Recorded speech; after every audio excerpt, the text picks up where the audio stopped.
ગઈ રાત્રે આશરે 1:30 વાગ્યાની આજુબાજુ અમદાવાદ રાજકોટ હાઈવે પર સંઘાણી પાટિયા પાસે એક લક્ઝરી બસ અને ડામર ભરેલા ટેન્કર વચ્ચે અકસ્માત થયેલો, જે અકસ્માતમાં આગ લાગી જવાના કારણે, દાઝી જવાના અને ઈજાના કારણે 10 વ્યક્તિઓને ઈજા થયેલી, જે લોકોને ચોટીલા સરકારી દવાખાને લઈ ગયા અને ત્યારબાદ એમને રાજકોટ રિફર કરવામાં આવ્યા અને એના પછી 4 ડેડ બોડી અંદરથી કાઢવામાં આવી અને હાલમાં તપાસ ચાલુમાં છે.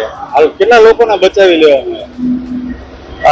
બસની અંદર આશરે 35 થી 40 વ્યક્તિઓ હશે એવું અનુમાન છે, જેમાં 10 વ્યક્તિઓ ઇન્જરી થયેલી અને 4 ડેડ બોડી મળી. બાકીનાઓને બચાવી લેવામાં આવ્યા અને તેઓને રવાના કરી. આગ લાગવાનું કારણ કે જણાવો. અકસ્માત થવાના કારણે, ટેન્કરની પાછળ અથડાવાના કારણે આગ લાગી ગઈ.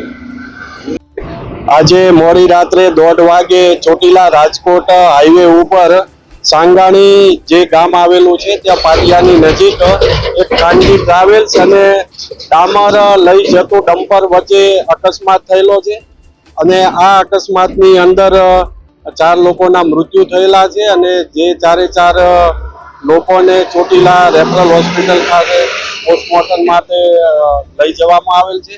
સાથે સાથે નાની મોટી જે ઇન્જરી થયેલી છે તેવા પણ 10 લોકોની ઇન્જરી થયેલી છે. એ તમામને 108 દ્વારા રાજકોટ સિવિલ હોસ્પિટલ ખાતે ખસેડવામાં આવેલા છે અને તમામની સારવાર ચાલુ છે. બસ ક્યાંથી ક્યાં જતી?